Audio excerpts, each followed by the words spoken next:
Todos los que nos acompañan hoy.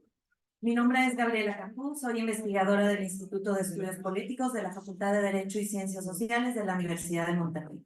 Y estaré acompañándolos en este evento que con mucho gusto hemos organizado para ustedes. Es un honor contar con la presencia del doctor José Reynoso Núñez, coordinador del libro ¿Qué podemos hacer por la democracia?, así como el magistrado Reyes Rodríguez Mondragón, quienes contribuyeron también a este libro como autores de capítulos. Originalmente también nos acompañaría el doctor Agustín Basabe, director honorario del Instituto de Estudios Políticos. Sin embargo, no podrá acompañarnos por razones de salud, mas nos envía sus mejores deseos. Agradecemos también la presencia de profesores, profesoras, alumnos, alumnas y amigos de nuestra casa de estudios. Sean todos bienvenidos. A continuación, me permito compartir con ustedes una breve semblanza de nuestros participantes. Reyes Rodríguez Mondragón es licenciado en Derecho por el Instituto Tecnológico Autónomo de México. Realizó estudios de posgrado en el Centro de Investigación y Docencia Económicas, CIDE, y en el Instituto Internacional de Sociología Jurídica en Oñati, España. Es autor de diversos artículos y publicaciones académicas, ha sido profesor en distintas instituciones y dirigió la licenciatura en Derecho del CIDE. Ha ocupado cargos en los 3 poderes públicos, así como en órganos autónomos. En el Tribunal Electoral del Poder Judicial de la Federación ha sido magistrado en la Sala Regional Monterrey y magistrado en la Sala Superior. El 2 de septiembre del 2021 se le designó como magistrado presidente del Tribunal Electoral del Poder Judicial de la Federación con una duración el 31 de diciembre del 2023. Actualmente es magistrado de la Sala Superior hasta el 31 de octubre del 2024. Bienvenido, magistrado.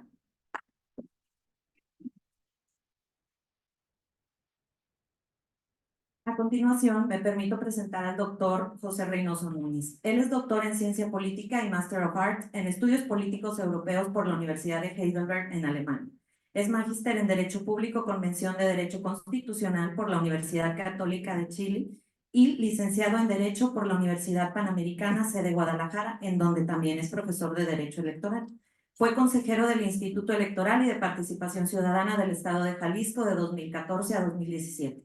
Además, es coautor con Dieter Nolen de la 4ª edición de Sistemas Electorales y Partidos Políticos, publicado en 2022. Bienvenido, doctor.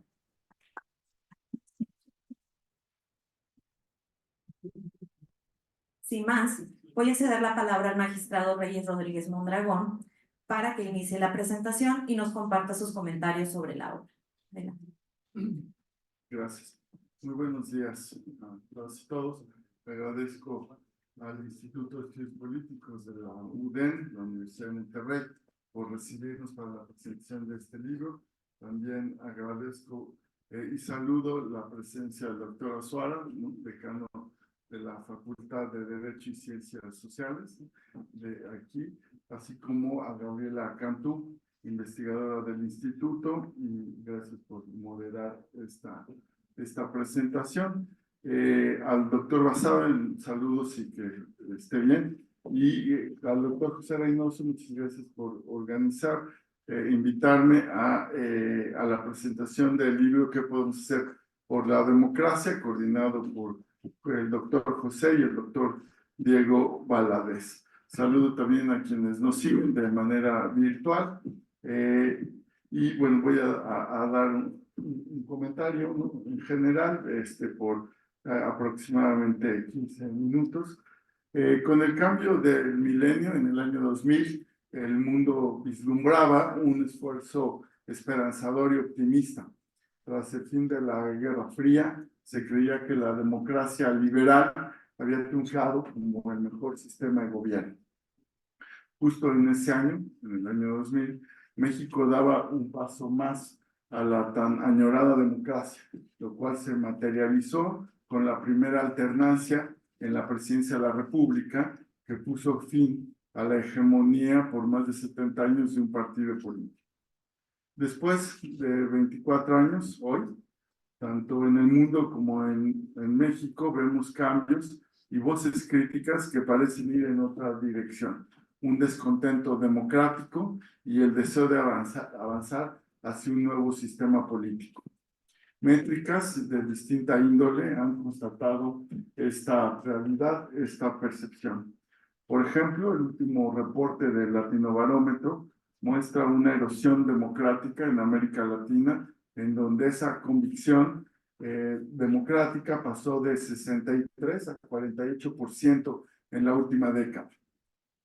En el caso de México, la situación es similar. Voy a citar solo la última encuesta publicada por GEAISA, su primera encuesta de opinión ciudadana, publicada en marzo de 2024, o sea, esta semana. En esta encuesta encontramos que el 46% de las y los mexicanos están insatisfechos con nuestra democracia. Y 4 de cada 10 creen que sería mejor un sistema autoritario. Este mismo dato lo encontramos en encuestas de Latinobarómetro, también semejante en la última encuesta del Pew Research Center, en fin, digamos, es una constante también en nuestro país, este desencanto y una tolerancia hacia la autocracia o hacia gobiernos que prometen ser más eficaces, aun cuando se recurra a otros medios. Ante esta realidad nacional y global, esta obra que podemos hacer por la democracia es muy pertinente. Nos invita también en un esfuerzo colectivo a una reflexión para que podamos respondernos en lo individual y en conjunto justamente qué podemos hacer por la democracia. Por un lado, cada capítulo ofrece un diagnóstico sólido de los retos a los que nos enfrentamos quienes vivimos en democracia, en particular en México. En la obra se delinean problemáticas relacionadas con las instituciones construidas a lo largo de los últimos 30 años y que se encargan de organizar las elecciones en México y resolver los conflictos jurídicos. Asimismo, en los diferentes capítulos se hace una reflexión sobre los vacíos en las reglas electorales pactadas. Esta realidad también respecto de la confianza en las autoridades electorales está recogida en la última encuesta a la que me referí de GEA. En ella vemos, desafortunadamente, todavía hay 4 de cada 10 mexicanas y mexicanos que no cree que el INE pueda garantizar imparcialidad en las próximas elecciones. Aproximadamente también 4 de cada 10 piensa o percibe que el Tribunal Electoral no cumple con su labor. Afortunadamente, el 63% percibe que sí cumple con su labor el tribunal y un 60% reconoce el trabajo de las autoridades electorales. A su vez, en el libro se abordan los efectos nocivos de fenómenos sociales tan preocupantes como es el crimen organizado, el tema de mayor preocupación para la ciudadanía mexicana en todas las encuestas de opinión. Esta obra también propone acciones individuales y colectivas para emprender y contrarrestar el deterioro democrático. Dieter Nolen expone cultivar la tolerancia, la responsabilidad y la confianza, 3 valores democráticos que son punto de partida para construir una cultura cívica más sólida, instituciones y procesos para la democracia. Eduardo Guerrero advierte 3 acciones claves para mitigar los efectos del crimen organizado antes y durante los procesos electorales, como priorizar la disminución de la violencia, que se focalicen los recursos e investigue proactivamente a las candidaturas y los recursos en las elecciones. Como muestran estas ideas, la obra es vasta y ofrece herramientas que no se limitan a buenos deseos, sino que recoge una evaluación de la evolución de las instituciones y de políticas públicas, así como una reflexión general, pero también profunda, sobre cómo podemos emprender en lo individual y exigir desde lo colectivo una democracia de calidad. José Reynoso lo refiere de forma clara en la introducción del libro. Se trata de una obra que replantea la famosa frase de John F. Kennedy y nos invitan a no quedarnos con el qué puede hacer por nosotros la democracia, sino qué le ofrecemos nosotros a la democracia mexicana. Desde el ámbito de la justicia electoral, el diagnóstico y las propuestas para fortalecer la impartición de justicia requieren de una explicación que ofrezco en el libro, del cual soy coautor, y bueno, no es casualidad que ese capítulo sea el más largo, ¿no?, del libro, precisamente porque se enfoca en esta temática de la justicia electoral desde distintos puntos de vista. Y las razones de esta complejidad, por un lado, es que el sistema jurídico electoral en México es rebuscado, tortuoso y complejo. Muchas veces un conflicto solo se resuelve después de haber pasado primero por los institutos electorales de los estados o el Instituto Nacional Electoral, respecto al funcionamiento y al valor que tienen, al valor público que tienen los institutos electorales estatales. Encontramos un capítulo escrito por Paula Ramírez.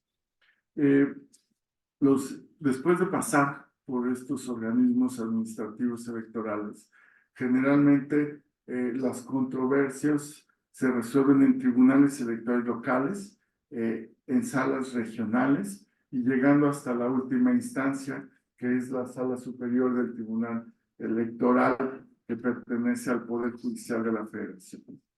Además, el mismo sistema de justicia ofrece hasta 7 formas de juicio distintos, que se llaman medios de impugnación.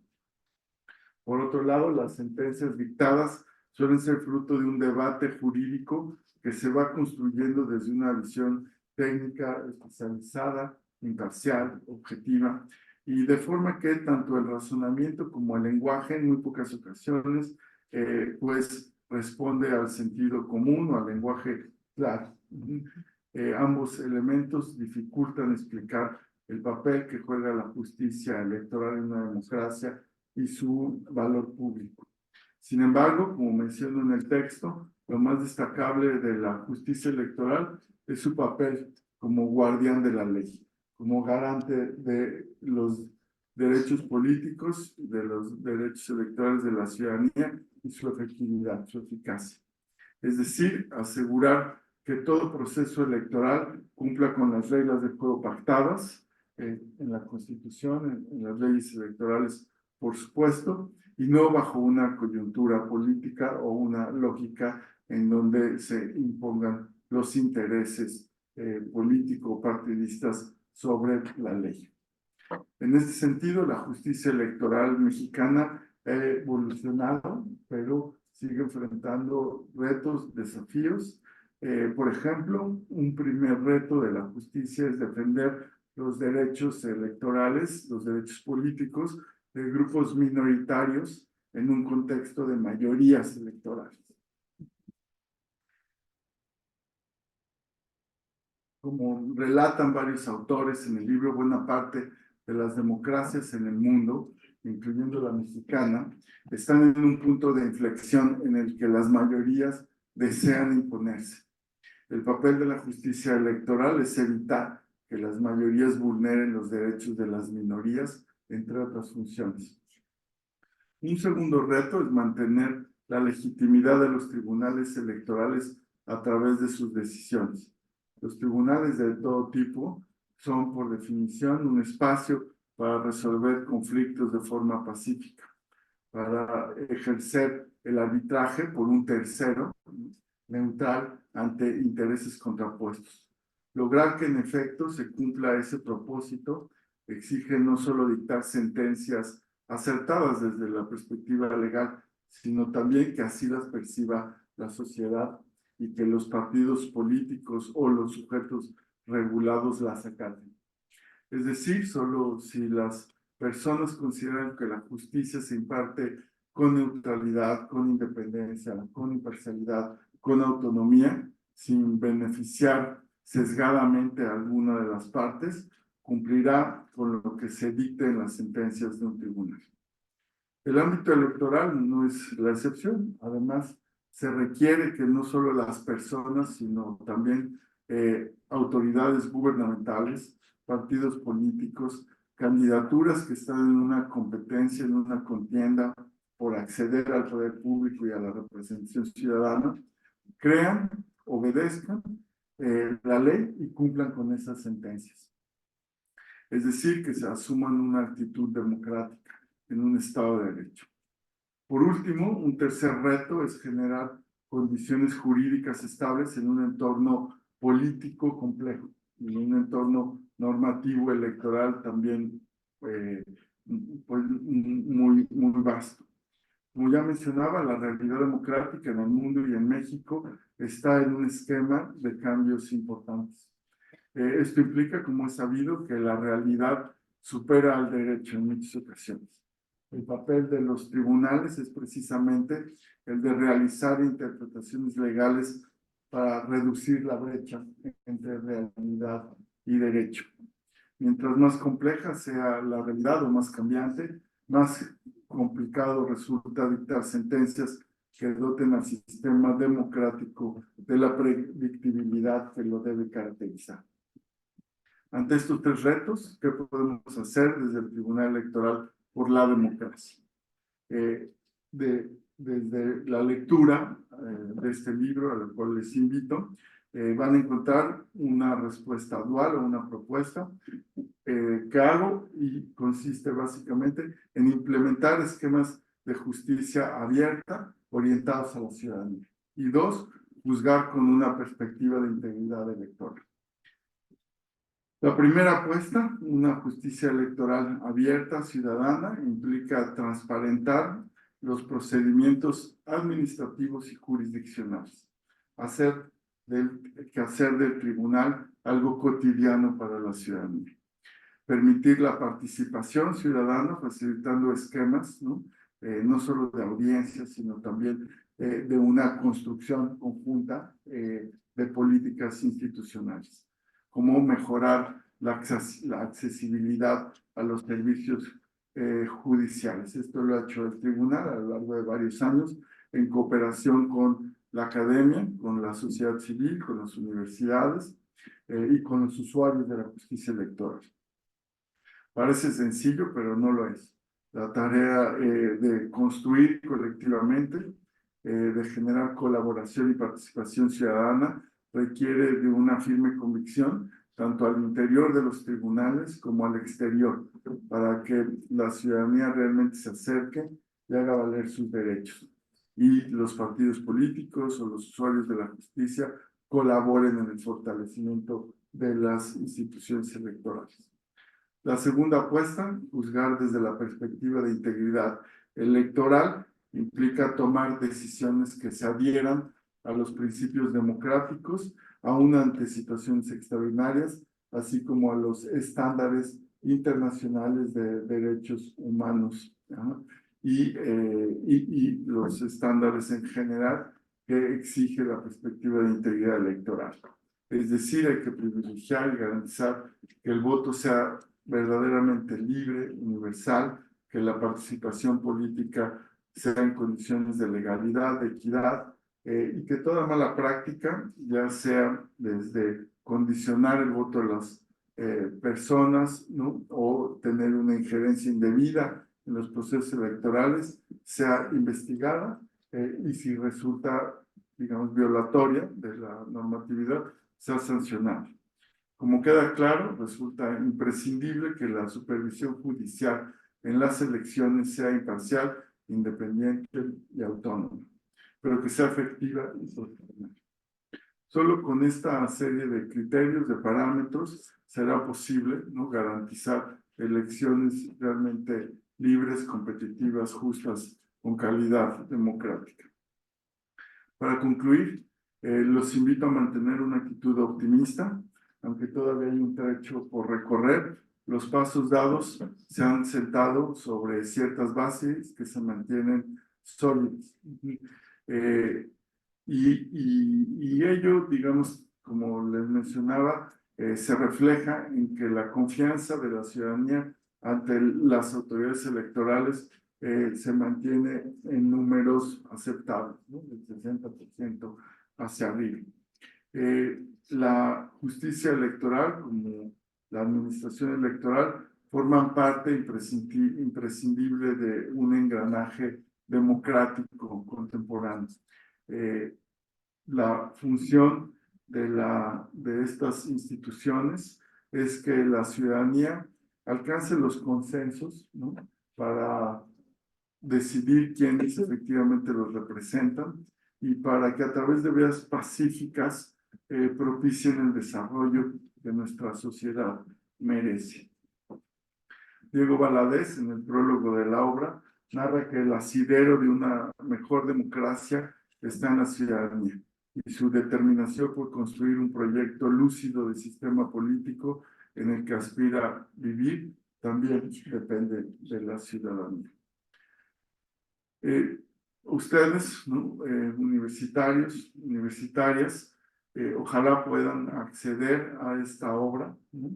Adentrarse en las páginas, a conocer la historia que se cuenta de las instituciones electorales y espero que no lo hagan por una obligación del departamento en el que estudien, sino porque tengan la firme convicción de entender la evolución de las instituciones, de la democracia y contribuir a construir el México en el que deseamos vivir con calidad democrática, con libertad, ¿no? Con seguridad.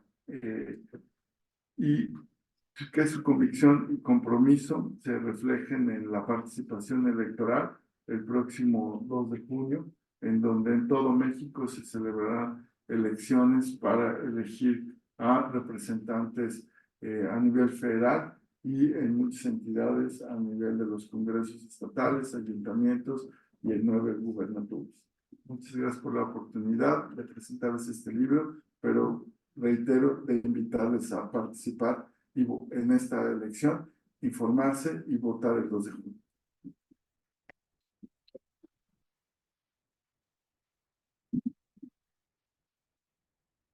Muchas gracias, magistrado, por brindarnos este panorama general del libro y por hablarnos de la relevancia de la justicia electoral, que en nuestro país, a cara de las elecciones de este año, pues va a ser todavía más relevante. Cedemos ahora la palabra al doctor Reynoso para que nos comente al respecto de la obra.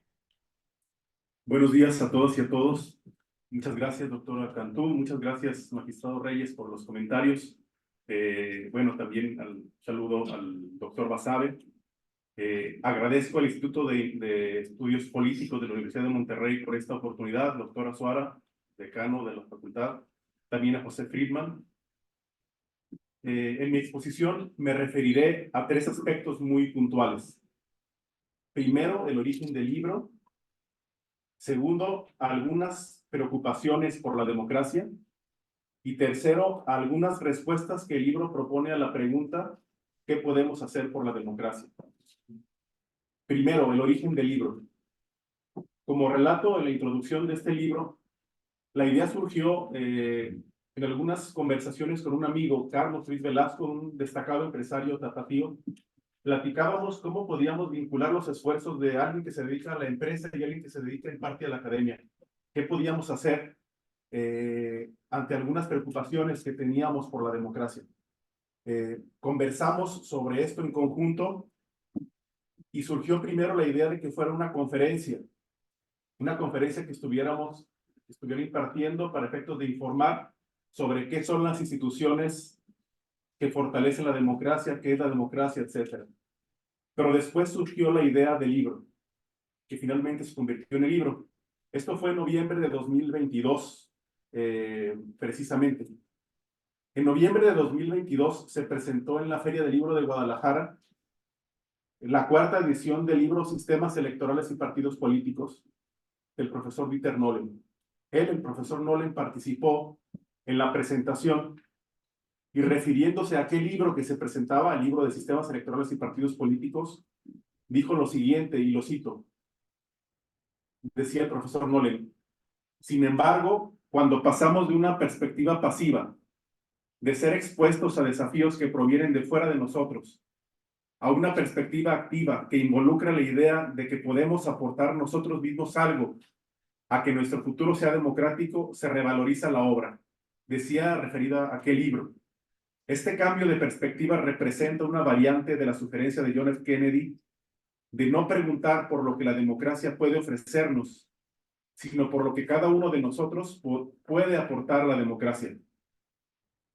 Nuestro libro, aquel libro, se centra en lo institucional y sus efectos. Las instituciones constituyen el andamio de la democracia, generan legitimidad a los gobiernos. Su integridad es una condición imprescindible de la democracia. Ella depende, sin embargo, no solo de la calidad técnica de las instituciones, sino de la creencia, de la confianza de la gente en ella. El aporte de cada uno de nosotros, y ahí él respondía a priori la pregunta que ahora estamos haciendo en este libro.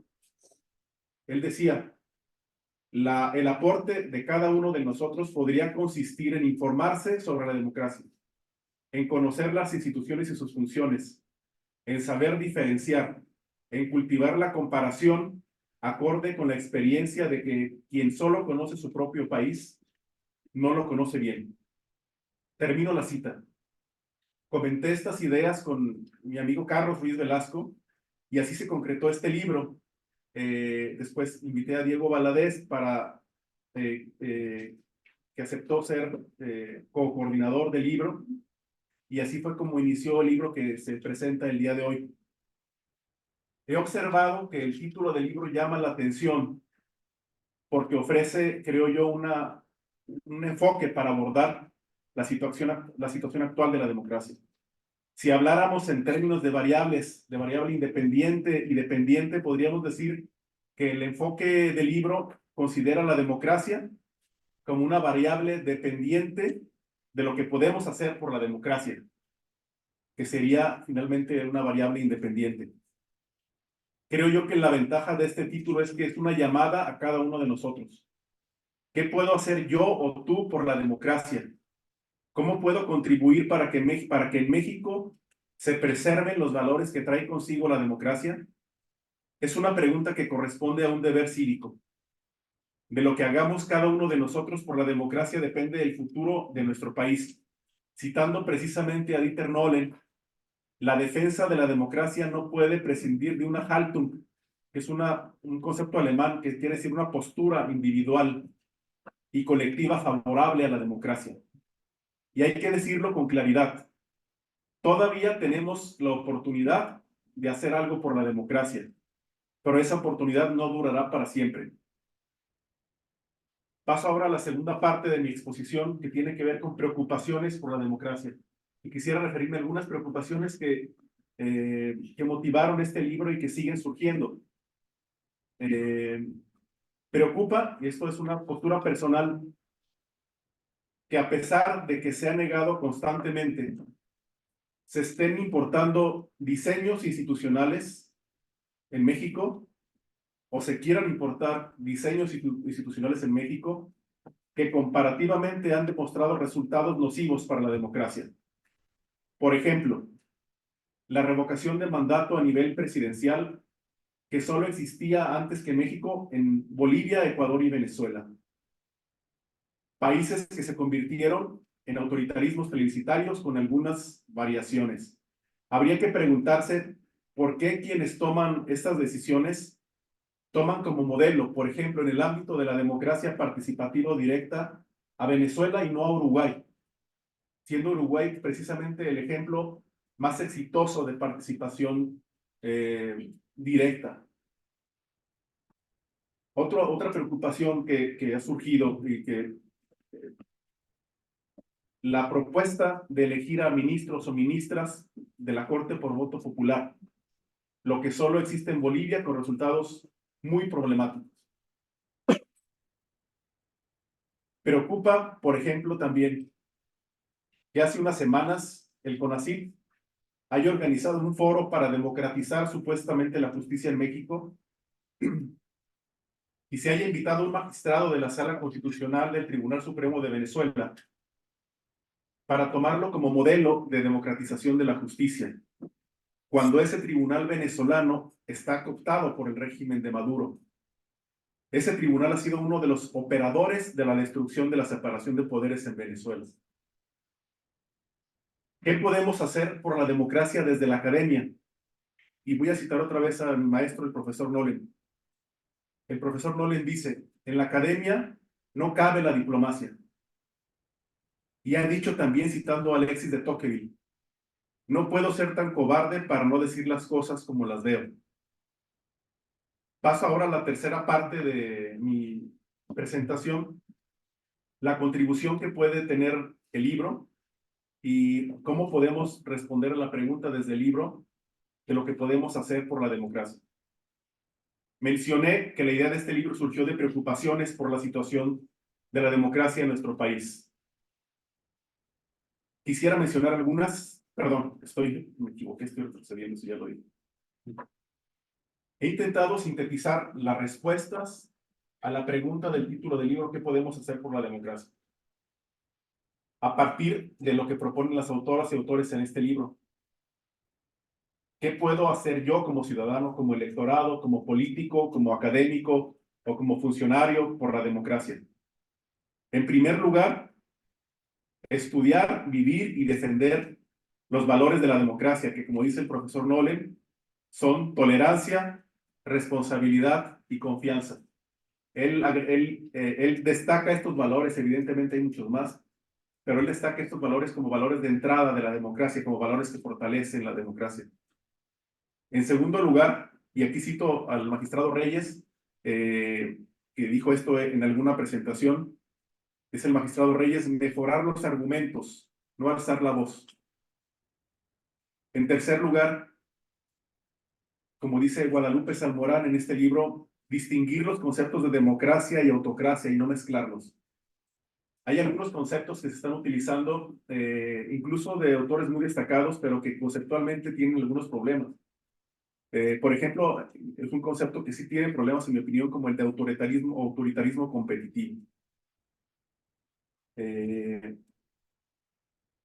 Cuarto lugar, tomar en cuenta que los liderazgos personalistas son incompatibles con la operación de las instituciones. Esto lo dice Diego Valadez. Evitar que México, en quinto lugar, se convierta en un autoritarismo plebiscitario. Para ello, cuidar que los mecanismos de democracia directa complementen, pero no sustituyan a la democracia representativa. Proteger la constitución de consenso y evitar que una mayoría imponga en una asamblea constituyente una nueva constitución. Evitar que el poder de la mayoría sea absoluto. La decisión mayoritaria del pueblo no puede estar por encima de la Constitución. Preservar la separación de poderes y los contrapesos. Garantizar que la minoría se pueda convertir en mayoría, es decir, que pueda haber alternancia en el poder. Sustituir los discursos de amigo-enemigo, los discursos de polarización, por los discursos enfocados en el civismo en la política, en la tolerancia, en la responsabilidad y la confianza. Garantizar una representación política plural como fundamento de la democracia, con la representación de las mujeres, de la población indígena y afromexicana y de otros grupos, como señala Carolina Gilas en su contribución. Alertar sobre el riesgo del crimen organizado en las elecciones, como señala Eduardo Guerrero. Preservar y fortalecer las instituciones electorales de los OPLE, institutos electorales de los estados, del INE y del Tribunal Electoral, como garantes de que la minoría se pueda convertir en mayoría mediante elecciones con integridad electoral, como señalan Paula Ramírez y el magistrado Reyes Rodríguez en sus contribuciones.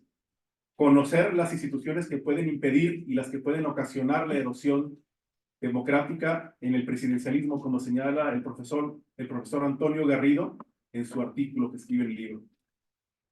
Defender el federalismo porque representa las distintas visiones del país. Defender la diferencia y defender la discrepancia, como señala el doctor Basabe en su contribución. Y finalmente, conocer los instrumentos de combate a la corrupción y los mecanismos de transparencia, respecto del gobierno y de la administración pública y ejercerlos como herramientas de defensa de la democracia, como señalan Arístides Rodrigo Guerrero y el doctor Merino en sus contribuciones a este libro.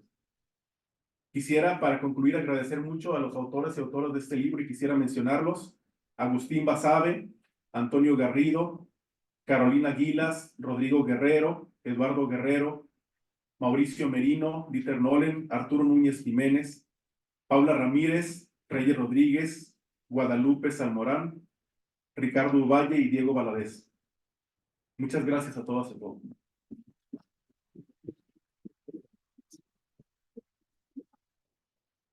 Muchas gracias al doctor Reynoso por sus palabras. Sin duda, una obra como esta, ¿qué podemos hacer por la democracia?, nos hace traer a la mente estas ideas de Lindsay Stepan, que ya hace casi 30 años nos decían que la consolidación democrática era el gran reto después de las transiciones, y la consolidación implica desarrollar instituciones, respetar procesos, pero también la creación de actitudes y que eso se traduzca en conductas que sostengan la democracia. Al final eso es la única cosa que va a hacer que esa democracia sea lo que ellos decían de only game in town, que no haya forma de retroceder, y estamos en esa encrucijada ahora.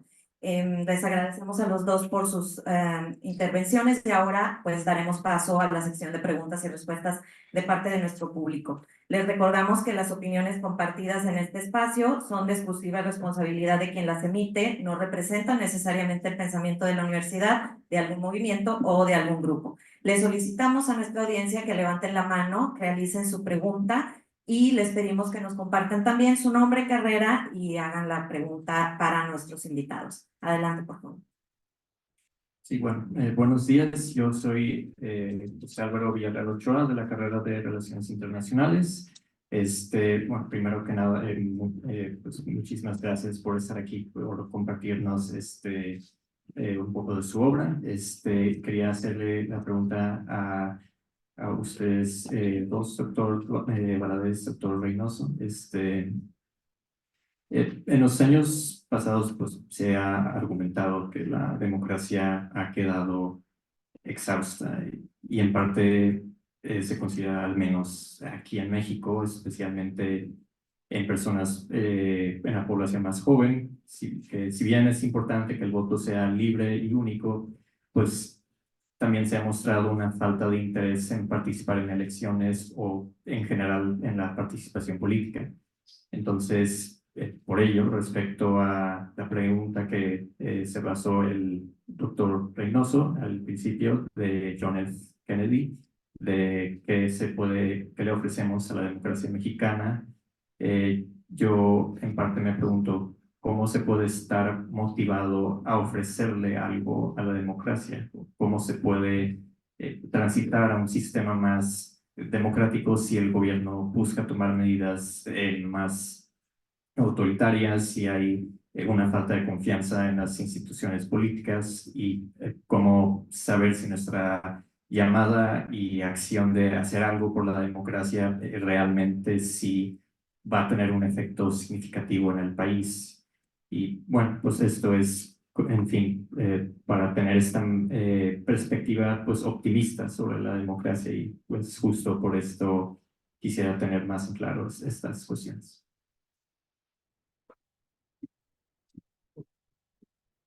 Si gustan, podemos empezar con esta y luego se animan a más. Bueno, las preguntas difíciles las va a responder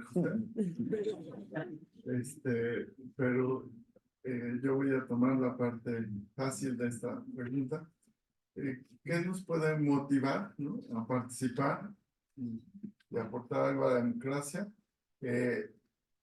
Yo diría, pues, estar dentro de la mitad del mundo que es democrático, de entrada.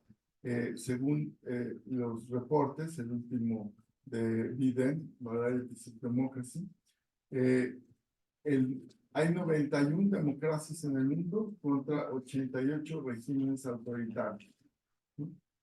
Es como, ¿de qué lado quieres estar? ¿De los 91 o de los 88? Yo creo que de entrada eso debería de motivarnos, ¿no?, a aportar algo, a estar en en la minoría de la población, porque también ese dato es interesante, en los últimos años ha crecido el porcentaje de población mundial que vive en países en donde se ha avanzado hacia el autoritarismo.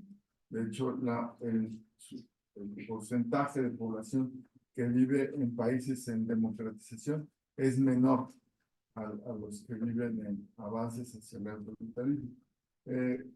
Y es como el fútbol, uno quiere estar pues, del lado del que avanza, ¿no? Hacia lo positivo, ¿no? Eso nos debería de motivar. Entre irle a los Tigres y a los Rayados, pues hay que irle a la América, ¿no? Pero lo que quiero decir es que nos motive estar pues, del lado de lo deseable, de lo que esperamos, ¿no? En términos de desarrollo, de valores, de convivencia, y lo que nos garantiza libertad y seguridad. Creo que eso en sí mismo ya debería de motivarnos a todas, a participar a todos, y sobre todo, pues a la juventud, lo que debería de motivarles, es justamente aportar a que esa encrucijada a la que se refería ahorita la doctora, pues, digamos, se defina del lado de seguir el progreso y no el retroceso.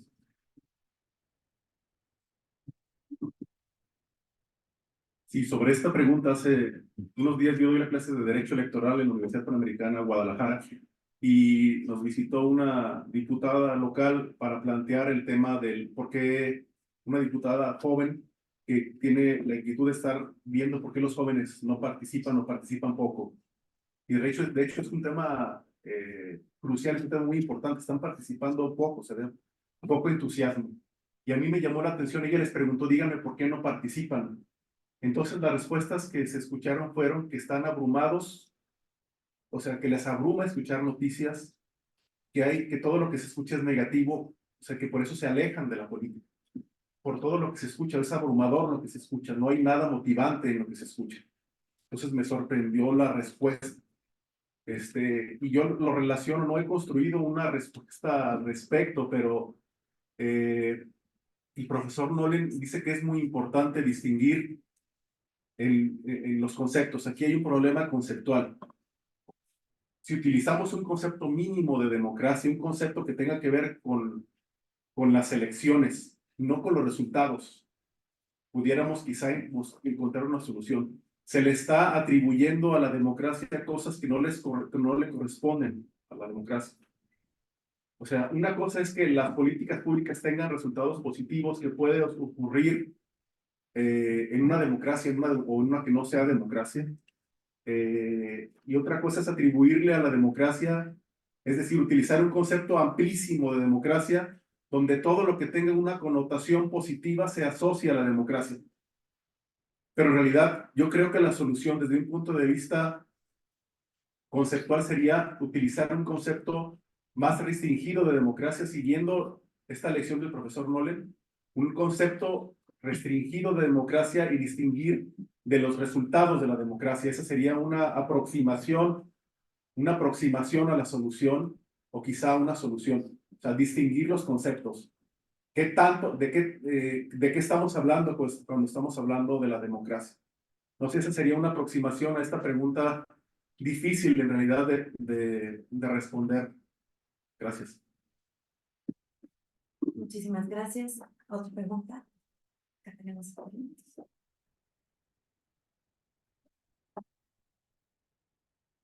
Hola, buenas tardes. Mi nombre es Elin Sada, soy de la carrera de Derecho y Función Pública.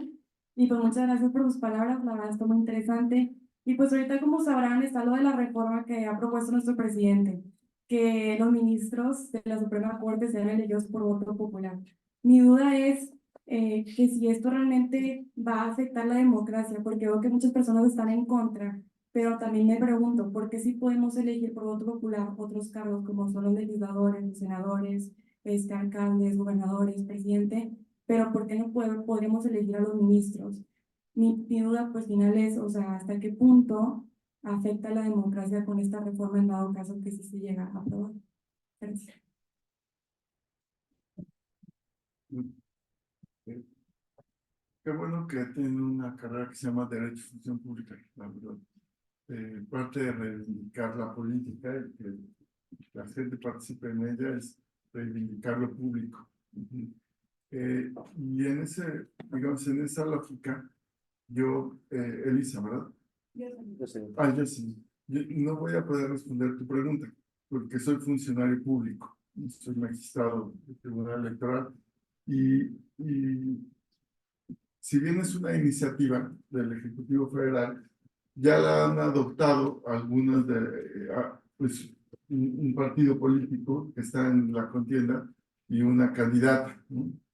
Y el arbitraje electoral y la función pública en materia electoral requiere que los árbitros, ¿no?, seamos neutrales, imparciales, y esa neutralidad exige no, digamos, participar de tal manera que mi opinión pueda considerarse o entenderse como que estoy a favor o en contra de un partido o de alguna candidatura. Entonces, digo, quería dar una explicación de por qué no en esta ocasión, si solo fue una iniciativa, he opinado, opino, pero como ya es parte de las propuestas de campaña, y digamos, siguiendo esta perspectiva de la función pública, la democracia electoral requiere que los árbitros no, digamos, eh, expresemos o nos conduzcamos de tal manera que se pueda entender que favorecemos o estamos en contra de alguna fuerza política. Es una pregunta entonces de las que va a responder. Sí, que estaba preparándome para responder esa pregunta y yo diría lo siguiente. Primero, ¿qué criterio considerar para responder esta pregunta? En el ámbito de las ciencias sociales, pues son muy complicados los experimentos, o prácticamente imposibles. Entonces, la comparación sustituye al experimento. O sea, el método comparado es un sustituto del experimento. Y cuando vemos esta iniciativa desde el punto de vista comparado, en primer lugar observamos en que ningún país del mundo se elige hablando de los ministros, de autoridades, no sé, seguramente no, de autoridades electorales, en ningún país del mundo se elige a los ministros de la Corte por voto popular, excepto en Bolivia. En Estados Unidos se eligen jueces de nivel local, etcétera, pero a nivel de ministros en ninguna parte del mundo, solo en Bolivia. Habría que preguntarse si eso no nos llama la atención de por qué razón es así. En segundo lugar, ya haciendo un ejercicio comparado con Bolivia, que está precisamente en nuestro contexto, sería el criterio de selección. Si hiciéramos un ejercicio comparado, el criterio de selección de casos sería tomar en cuenta el contexto. México está en la misma región que Bolivia y tiene ciertos aspectos contextuales similares. Entonces sería una comparación adecuada. Y dentro de esa comparación veríamos qué ha sucedido en Bolivia respecto de la elección de ministros. En primer lugar, ha habido una bajísima participación en la elección. Ha habido 2 elecciones y una que no se ha podido llevar a cabo. Las primeras 2 elecciones hubo una bajísima participación, pero además no solo bajísima participación, sino también hubo muchos votos nulos, casi el 60%. Nulos o no nulos, sino en blanco, etcétera, que no valieron. Más del 60% de los votos nulos o que no fueron válidos. En la segunda elección también. A quienes se eligió fueron generalmente gentes de la clase política o muy cercana a la política, lo que no garantiza el propósito con el que se iba a llevar a cabo con el que se llevó a cabo la reforma. La última elección no se ha podido llevar a cabo, incluso ha habido esfuerzos internacionales porque se solucione el problema en Bolivia. Hay manifestaciones, etcétera, etcétera, porque no se ha podido llevar a cabo. Los índices del Estado de Derecho que miden cómo es el Estado de Derecho en los países ubican a Bolivia prácticamente en los últimos lugares al respecto. Entonces los resultados han sido muy negativos. Eso desde el punto de vista comparado. La pregunta sería ¿por qué someter a México a un experimento así? si no existe una evidencia comparada que nos diga que es una buena idea. O sea, para empezar, no se podría someter a un país como México a un experimento así. O sea, sería muy peligroso, sería irresponsable. Un asesor no pudiera recomendar llevar a cabo un experimento así. En segundo lugar, con otros argumentos más normativos o argumentos más, pues sí, que no están demostrados en realidad en la práctica, pero que se suponen. Por ejemplo, ¿quiénes participarían? ¿Quién financiaría? En el contexto que vive México, ¿sería adecuado que los ministros de la Corte fueran electos o que incluso los magistrados de la Sala Superior, Salas Regionales, jueces y consejeros del INE, con los problemas que tenemos en México de probidad en el tema del financiamiento público? O sea, que puede haber, o en el riesgo de financiamiento indebido, o quién pudiera apoyar a los candidatos, y por supuesto se está proponiendo también que las elecciones de los ministros sean concurrentes con la elección presidencial, considerando que la elección presidencial jala a las otras elecciones. Esos serían los argumentos por los que creo que se afectaría la democracia, porque el efecto que tendría sería que se abrogaría completamente el carácter de contrapeso en el caso de la Corte. Eso sería una propuesta de respuesta que también debe construirse mucho más, pero eso sería una respuesta inicial. Gracias. Muchas gracias. ¿Alguien más?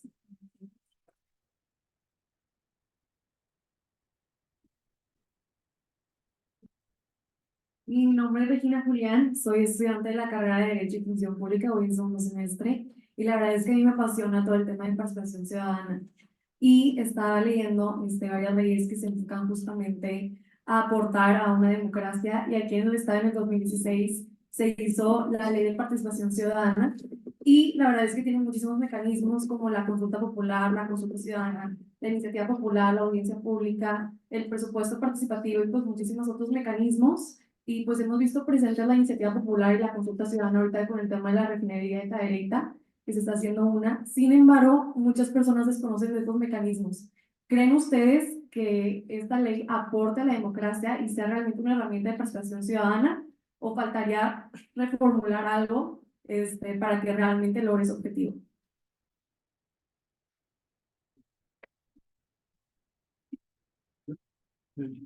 Sí, se aporta, sin duda. De hecho, digamos, de los elementos esperanzadores en el mundo ante la visión del desencanto es que ha incrementado la participación ciudadana, ¿no?, en global.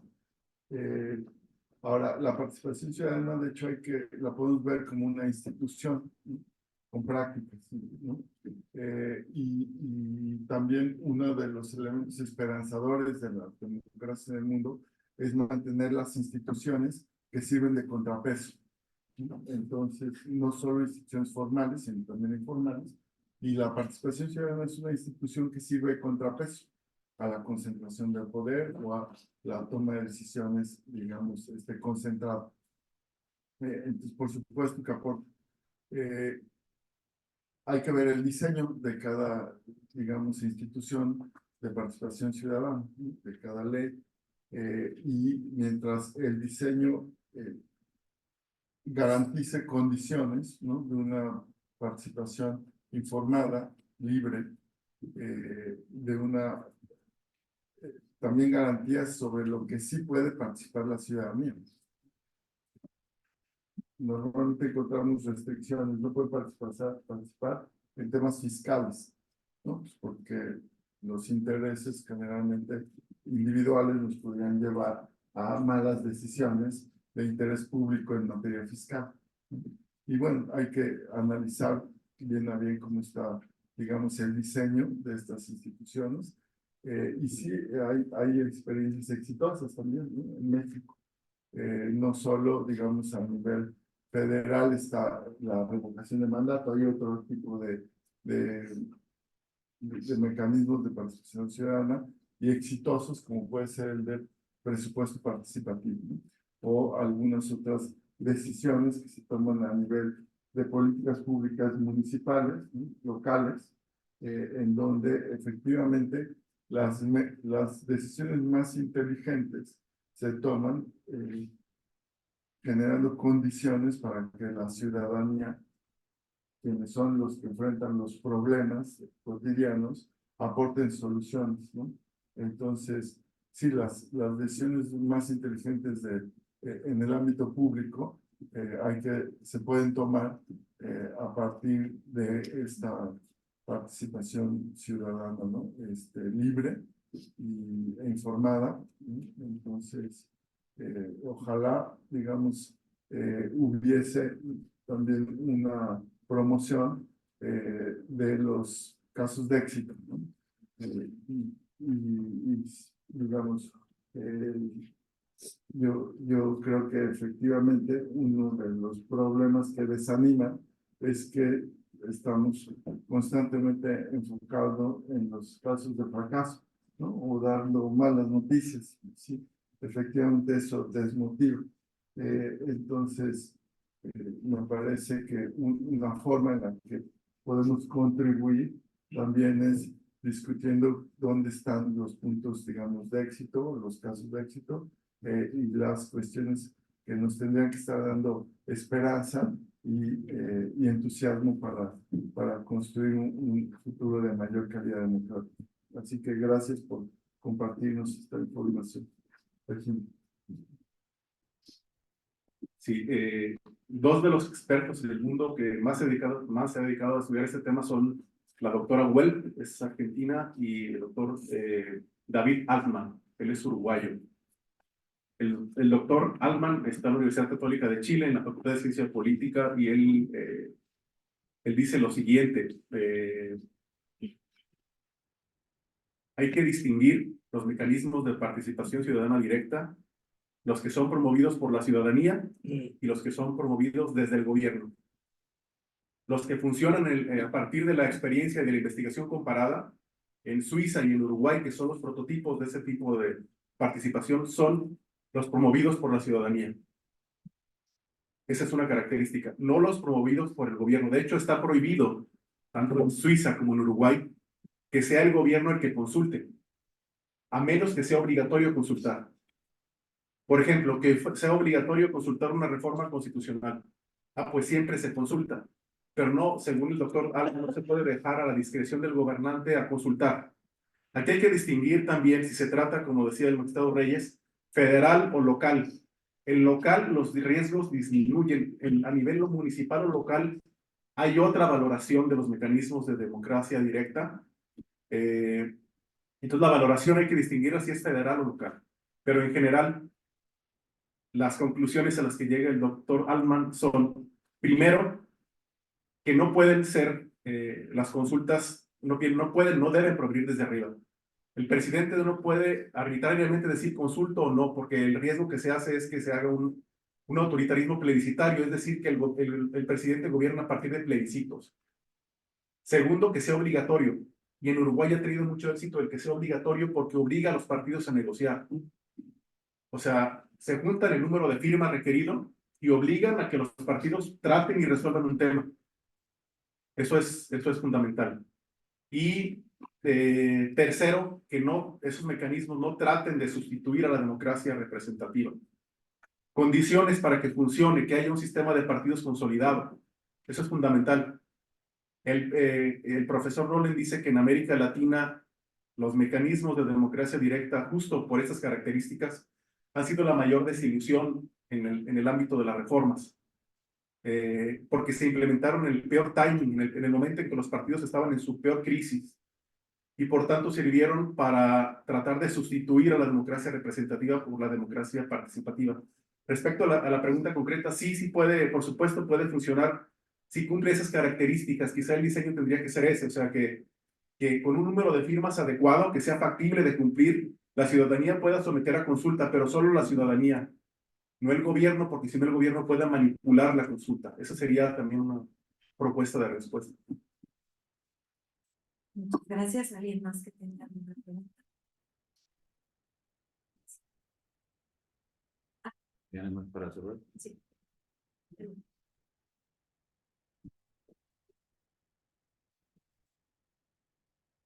Gracias. Me había prometido no hacer preguntas, pero no puedo dejar de hacerlo aquí frente a ustedes. Primero, agradecer que hayan estado aquí, que nos hayan compartido cómo nació la idea del libro y después los puntos. Y primero para los alumnos presentes, es decir, no tienen la culpa de los gobernantes que tenemos ahorita. Y si se encuentran ustedes desilusionados, no fue culpa suya. Digo, los que traemos más kilometraje, creo que hemos sido los que hemos estado votando y de alguna manera hemos dejado que las cosas lleguen a como están. Pero sí es responsabilidad de ustedes lo que quieren el día de mañana. Entonces, ahí el invitarlos a participar. Y la pregunta muy breve hacia ustedes es, ¿cómo orientar a los estudiantes a que participen cuando las campañas que ahorita actualmente estamos viendo son muy confusas y son muy ofensivas? Todos hay que hacer una vuelta por los panorámicos que están alrededor de la ciudad. Yo nunca había visto propagandas tan confusas. Entonces, ¿cómo hacer para que el alumno se anime? Uno es, no son culpables de lo que tenemos, pero sí pueden serlo, de cómo siga. Entonces, invitarlos a que participen. Y cómo orientarlos a que puedan tomar una decisión informada cuando la información y publicidad que tenemos es muy manipuladora y muy confusa. No sé qué opinan al respecto. Pues una condición, digamos, necesaria para la calidad es la claridad. Entonces, si lo que se percibe es confusión, una forma de facilitar el proceso de participación desde las instituciones académicas y en general desde las instituciones es hacer algo para pasar de esa confusión hacia la claridad, ¿no? Entonces, hay que informar, explicar, ¿no? Describir con claridad lo que se está proponiendo, y no necesariamente eso lo van a hacer quien propone, sino se requiere de otros facilitadores, y esos a veces son las y los profesores o los espacios de discusión y deliberación.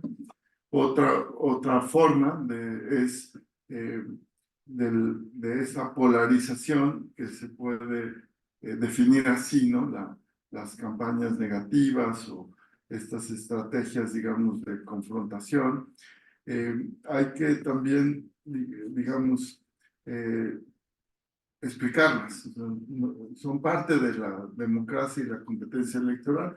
No las voy digamos, a calificar en términos de adjetivos, es algo que hay, ¿no? Y entonces me parece que una forma de contribuir es ir explicando es a qué responde esa polarización, ¿no? Y entonces traducir esa información en algo útil. La gente que vota necesita saber quién propone y qué propone, ¿no? Y nos da información tanto la campaña positiva como la campaña negativa, ¿no? Entonces, es útil explicar y deliberar sobre las campañas negativas, porque eso nos dice también algo de quien lo comunica. No solo lo que comunica, sino cómo lo comunica y a quién lo comunica, nos da información sobre lo que proponen y quién lo propone y qué se espera de esa propuesta, ¿no? Entonces, me parece que ver la realidad con objetividad y someterla a procesos de deliberación y análisis puede facilitar esa participación. Y finalmente, pues también cultivar la tolerancia a los puntos de vista distintos, el respeto a la diferencia. El pluralismo es una condición también indispensable para seguir llamándonos democracia, y afortunadamente algo que nos debe dar cierta esperanza es que en el mundo el pluralismo todavía, digamos, se mantiene y puede ir en crecimiento. Entonces, educar para el pluralismo, es decir, fomentar estos valores de tolerancia, confianza, respeto, es una manera de facilitar nuestros procesos de involucramiento en lo público, en la política, en las elecciones y bueno, y desde esos valores analizar la información, ¿no? Y bueno, hay mucha información, entonces también mecanismos de selección y discriminación de esa información para poner atención en lo relevante, ¿no? Digamos, concentrarnos en nuestras mentes en lo que realmente es relevante para la toma de decisiones y la formación de preferencias político-electorales. Eso, digamos, también ayuda al proceso de motivación, de participación y de decisión de la comunidad universitaria. Muchas gracias, Adrián. Gracias. Sí. Yo le hice una entrevista al profesor Dieter Nolen y al final de esa entrevista se refirió precisamente a qué tendrían que hacer los jóvenes para analizar la política, por ejemplo. Y él hablaba decía, sine ira et studio. Decía, o sea, abstraerse un poquito de la situación y ver objetivamente y estudiar, analizar. Y a partir de ese análisis tratar de decidir. Hay que decir antes de eso que sí, se le da una gran importancia a que vote mucha gente, a que haya una gran participación. Y eso habría que verlo también con datos empíricos. En realidad la participación en México no es en general tan negativa, tan mala. Es el 50 o 60% sin que el voto sea obligatorio. La razón de que en países de Sudamérica como Argentina, Chile recientemente, después de haber quitado el voto obligatorio y reanudarlo, etcétera, sea de 80 o 90%, es porque hay sanción, porque no hay voto, si no se vota. Entonces, ¿qué factor explica las altas participaciones en una elección? En general, en el ámbito comparado, sobre todo en América Latina, es la obligatoriedad del voto. Segundo tema, existe la libertad de decidir, incluso de abstenerse. O sea, puede haber mucha o poca participación. Hay países, en Estados Unidos creo que es como del 50%, en otros países, en Suiza no es tan alta. O sea, creo que se le da una enorme importancia a que haya una gran participación. Pero creo que hay que analizar ese factor con mucho cuidado, porque lo que lo explica, a veces las campañas de línea de las autoridades electorales para aumentar la participación no son exitosas en el corto plazo, van a ser exitosas quizá en el largo plazo. Entonces yo diría, estoy construyendo la idea en este momento. Creo que este problema que se está planteando quizá no se va a poder solucionar en estas elecciones de 2024. Ojalá participe el mayor número de personas, de jóvenes también, pero creo que es un problema estructural de mayor largo plazo. Pero para lo que se pueda solucionar, para las posibilidades, yo diría justo esto de analizar la situación y abstraerse un poquito, retirarse un poquito de la contingencia y ver qué consecuencias tiene participar o no. Y ahí ir a Max Weber y ver el tema de la ética de la responsabilidad y la ética de la convicción. Yo no estoy convencido de lo que me dicen los candidatos actuales, de las candidatas actuales, pero ¿cuál es mi responsabilidad como ciudadano, como ciudadano? O sea, ¿qué impacto puede tener lo que yo pueda hacer en este momento? ¿Afecta a mi vida actual, afecta al futuro?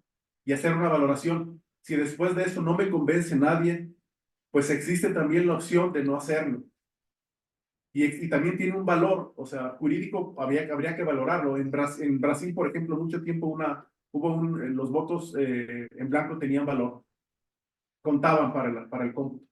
Entonces, yo diría relativizar este problema porque va a ser complicado solucionarlo en este momento, lo que no significa no estar atentos a lo que pase. Eso es lo que yo propondría como respuesta. Gracias. Muchísimas gracias a todas y a todos por su participación. Con esto damos por concluida nuestra sección de preguntas. Este ejercicio ha sido sin duda un encuentro enriquecedor entre nuestros estudiantes y nuestros participantes, a quienes damos las gracias por su disposición y apertura para asistir a esta presentación con los jóvenes. Agradecemos a toda nuestra audiencia que nos acompañó y les invitamos a que nos ayuden contestando una breve encuesta para evaluar este evento y poderles seguir ofreciendo experiencias de alta calidad. Pueden accederla en el código QR proyectado en la pantalla.